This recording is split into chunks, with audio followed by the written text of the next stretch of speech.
हलकट नाही की त्याच्यावर कुणी प्रेम करावं, आणि आपण इतके नादान नाही की एवढंच चांगलं हृदय कोणाला द्यावं. साध्या पद्धतीने लग्न केलं तरी पोरं होतात, मी म्हणून राहिले. नाहीतर दुसरी राहिली नसती. तू का नाही उलटली म्हणून?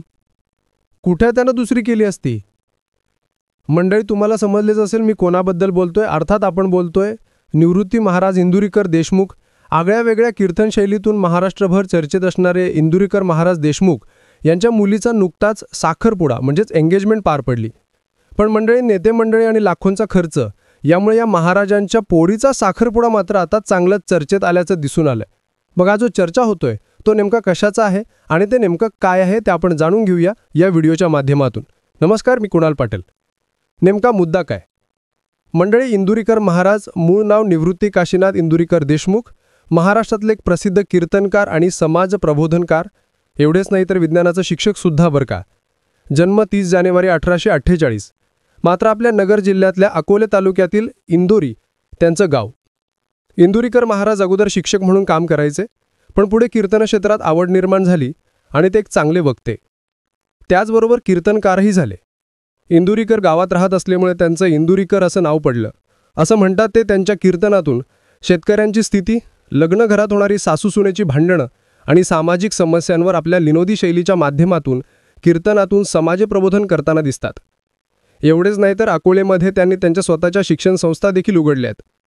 त्यातून अनेक छोटे मोठे कीर्तनकार तयार होताना दिसतात.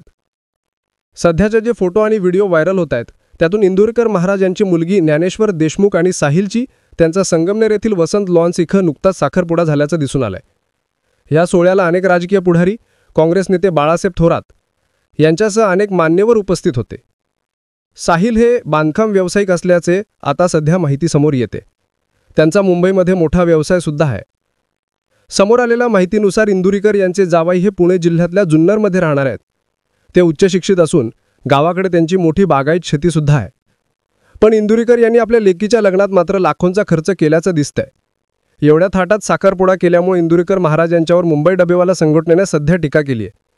कारण लोकांना दाखवण्यासाठी कर्ज काढून आपल्या मुलामुलींचं लग्न मोठ्या थाटात करू नका. लग्न साध्या पद्धतीने करा. साध्या पद्धतीने लग्न केलं तरी पोरं होतात, असा सल्ला इंदुरीकर महाराज आपल्या कीर्तनातून देत असतात. दुसरीकडे दुसऱ्यांना अक्कल शिकवणारे इंदुरीकर महाराज आपल्या स्वतःच्याच लेकीच्या साखरपुड्यात उधळपट्टी करतात. त्यांनी हा कार्यक्रम साधेपणाने का केला नाही, अशी टीका मुंबई डबेवाला संघटनेचे अध्यक्ष सुभाष तळेकर यांनी केली.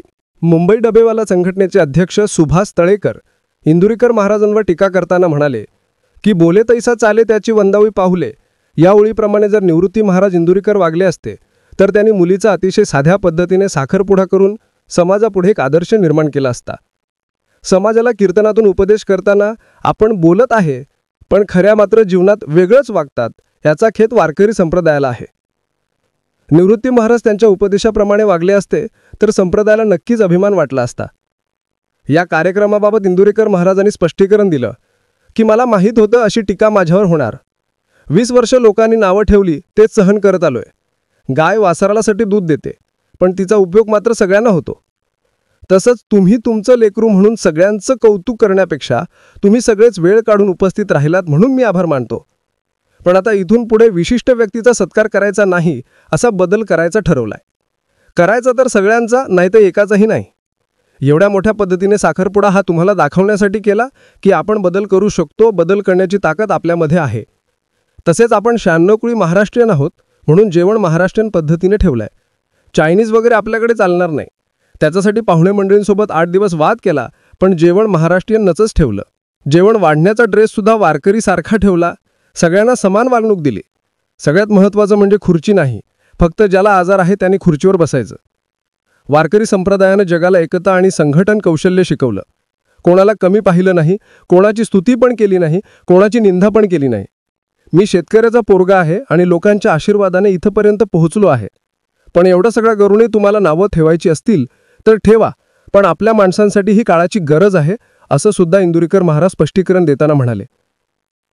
पण मंडळी, एका बाजूला उपदेश की लग्न साध्या पद्धतीने करा, कर्जबाजारी होऊ नका, आणि दुसऱ्या बाजूला शाही साखरपुडा, यावर मुंबईच्या डबेवाला संघटनेने आता इंदुरीकर महाराजांवर टीका केलेली दिसते. पण आता प्रश्न हा आहे की या साधेपणा आणि शाही थाटाच्या लढाईत महाराजांच्या कीर्तनातील संदेशाचं महत्त्व कमी होणार का? की समाज आजही त्यांच्या प्रबोधनाला पहिले महत्त्व देत आहे तितकंच महत्त्व देईल? साखरपुड्यात जरी इतकं तगडं झालं असेल तर इंदुरीकर महाराज लग्न कशा पद्धतीने करणार याकडे आता सगळ्या महाराष्ट्राचं लक्ष लागलेलं आहे. इंदुरीकर महाराज त्यांच्या शब्दाला इथून पुढे जगतील का, यावर तुम्हाला काय वाटतं हे तुम्ही आम्हाला कमेंटच्या माध्यमातून नक्की सांगा. सोबतच अशाच पद्धतीच्या व्हिडिओज पाहण्यासाठी आपल्या नेमका मुद्दा कायच्या यूट्यूब चॅनलला सबस्क्राईब करायला अजिबात विसरू नका. रामकृष्ण हरी.